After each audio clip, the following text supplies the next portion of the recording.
anak-anak kelas 6.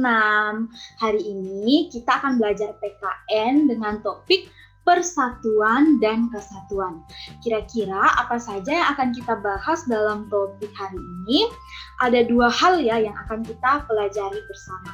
Yang pertama, kita akan mempelajari apa saja sikap yang bisa kita lakukan untuk mencapai persatuan dan juga kesatuan. Dan yang kedua, apa manfaat ketika kita menjaga atau meningkatkan persatuan dan juga kesatuan di lingkungan tempat tinggal kita. Oke anak-anak, setelah kalian mempelajari topik hari ini mengenai persatuan dan juga kesatuan, kalian akan mengerjakan formatif 2.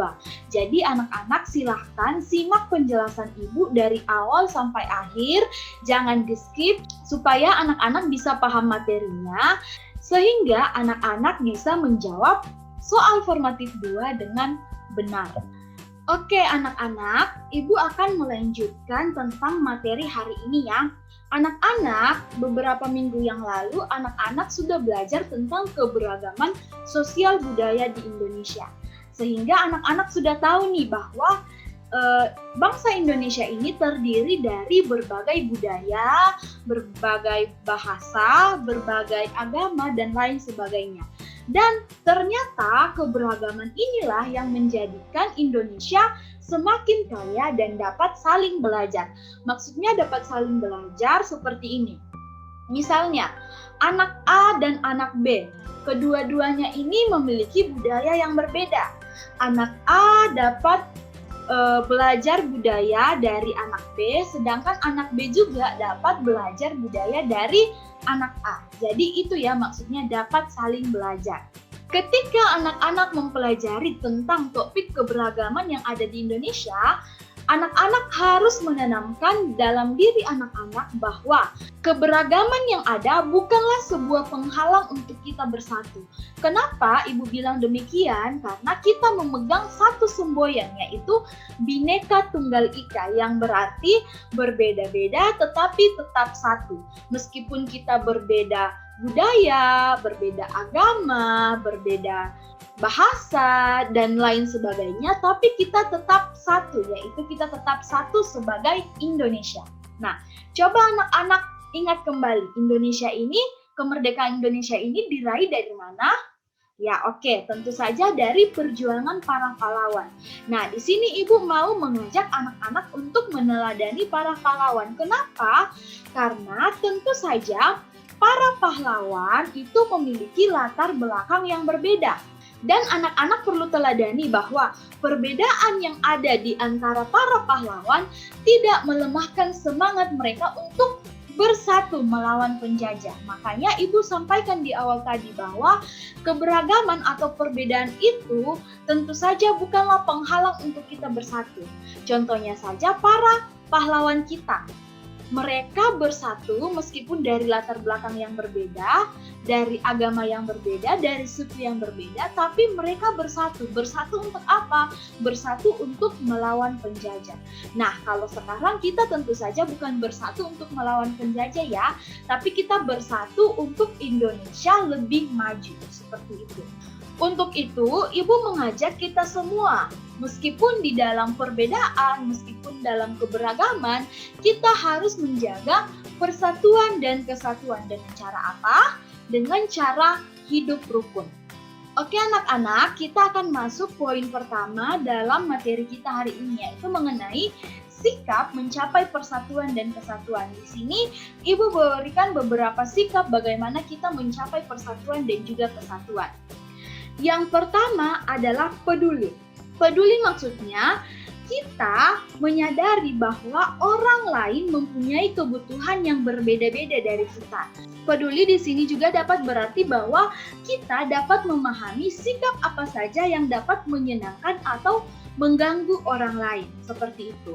Nah, sikap kedua yaitu mendahulukan kepentingan bersama. Tentu saja sebagai bagian dari masyarakat yang beragam, kita perlu mendahulukan kepentingan bersama di atas kepentingan pribadi kita atau kepentingan golongan kita. Kepentingan bersama ini mencangkup apa saja, Ibu? Mencangkup kepentingan di sebuah wilayah atau lingkungan seperti di lingkungan sekolah atau masyarakat atau juga bahkan negara. Sikap yang ketiga yaitu toleransi kepada orang lain. Di sini maksudnya toleransi adalah kita menghormati dan juga kita menghargai satu dengan yang lain. Kita menghargai perbedaan yang ada di antara kita. Dan tentu saja toleransi ini, sikap menghargai dan menghormati ini harus senantiasa kita terapkan di dalam kehidupan kita sehari-hari. Nah, dari sikap untuk mencapai persatuan dan kesatuan ini ada beberapa tindakan nyata yang bisa anak-anak lakukan. Yang pertama, anak-anak bisa membantu teman yang kesulitan memahami materi pelajaran. Yang kedua, melakukan piket bersama. Yang ketiga, anak-anak bisa bergaul tanpa membeda-bedakan teman, tanpa membeda-bedakan agama, tanpa membeda-bedakan suku, dan lain sebagainya. Dan yang keempat, mengumpulkan sumbangan untuk teman yang terkena musibah. Nah, kalau anak-anak lihat, mungkin ini adalah tindakan nyata yang bisa anak-anak lakukan di dalam lingkungan sekolah. Nah, pertanyaannya, apakah kita saja sebagai anak sekolah yang harus menjaga persatuan dan kesatuan? Nah, tentu saja tidak. Persatuan dan kesatuan itu harus dijaga oleh semua masyarakat Indonesia, baik itu tua, baik muda, baik dari golongan A atau golongan B, semuanya harus menjaga persatuan dan kesatuan. Nah, tindakan nyata yang lainnya yaitu yang pertama, membantu korban bencana alam tanpa melihat latar belakang mereka. Jadi jika ada terjadi bencana, tanpa memandang, oh itu wilayah A, saya wilayah B, tidak perlu menolong karena saya bukan dari wilayah itu. Tidak seperti itu ya nak ya. Kita harus membantu korban bencana alam itu tanpa melihat latar belakang mereka. Yang kedua, tindakan nyata yang bisa kita lakukan yaitu mempersilahkan orang lain untuk beribadah sesuai agamanya masing-masing. Karena anak-anak sudah belajar bahwa di Indonesia ini ada 6 agama yang diakui. Jadi kita harus saling menghargai dengan cara mempersilahkan orang lain untuk beribadah sesuai dengan agamanya masing-masing. Dan yang ketiga, membantu tetangga yang membutuhkan meskipun berbeda suku atau agama. Jadi ketika kita melihat tetangga kita kesulitan, kita harus dengan sigap atau dengan siap sedia membantu tetangga kita. Kita tidak perlu melihat sukunya dari mana, agamanya apa, kita tetap bantu mereka karena mereka sedang membutuhkan bantuan dari kita. Jika bukan kita yang menolongnya, siapa lagi? Oke. Nah, pertanyaannya adalah mengapa persatuan dan kesatuan itu perlu dipertahankan atau perlu ditingkatkan? Tentu saja ya anak-anak, ketika kita melakukan suatu hal yang baik, tentu saja ada manfaatnya bagi kita. Nah, untuk itu, kenapa persatuan dan kesatuan perlu ditingkatkan? Ya, karena persatuan dan kesatuan itu punya manfaat bagi kita. Nah, di sini Ibu berikan beberapa manfaat. Sebenarnya ada banyak manfaat persatuan dan kesatuan, tetapi Ibu hanya berikan beberapa.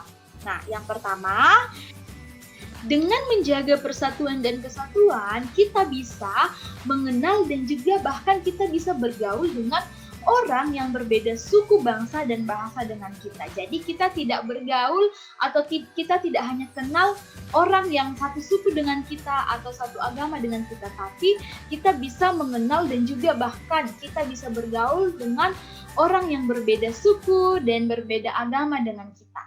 Nah, yang kedua, dengan kita menjaga persatuan dan kesatuan, persaudaraan antar sesama terjalin semakin erat sehingga terhindar dari perselisihan. Nah, kalau anak-anak tahu bahwa biasanya di Indonesia ini terjadi perselisihan itu karena akarnya itu atau penyebabnya itu karena perbedaan agama dan juga perbedaan budaya.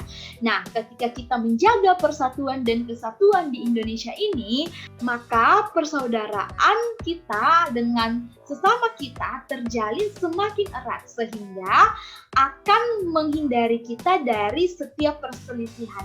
Kenapa? Karena kita hidup dengan aman, dengan tentram, dan juga dengan nyaman. Nah, yang ketiga yaitu dengan kita menjaga persatuan dan kesatuan, maka bangsa Indonesia menjadi bangsa yang kuat dan juga maju karena kita bersatu untuk memajukan bangsa Indonesia. Dan yang selanjutnya yaitu ketika kita menjaga persatuan dan kesatuan, kita akan merasakan bahwa pekerjaan itu akan terasa lebih ringan dan cepat selesai. Ini lebih kepada ketika anak-anak kerjasama ya, ketika anak-anak bersatu untuk bekerja sama, misalnya bergotong royong, misalnya tadi seperti contoh tadi piket bersama, itu pekerjaannya akan terasa lebih ringan dan tentu saja akan cepat selesai. Oke anak-anak, demikian penjelasan Ibu mengenai persatuan dan kesatuan. Silahkan sekarang anak-anak kerjakan formatif 2-nya, jawab setiap pertanyaan yang sudah diberikan dalam file formatifnya.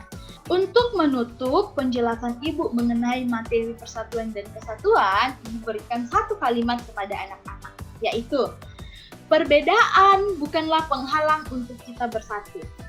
Jadi anak-anak tanamkan dalam diri anak-anak bahwa perbedaan bukanlah penghalang untuk kita bersatu.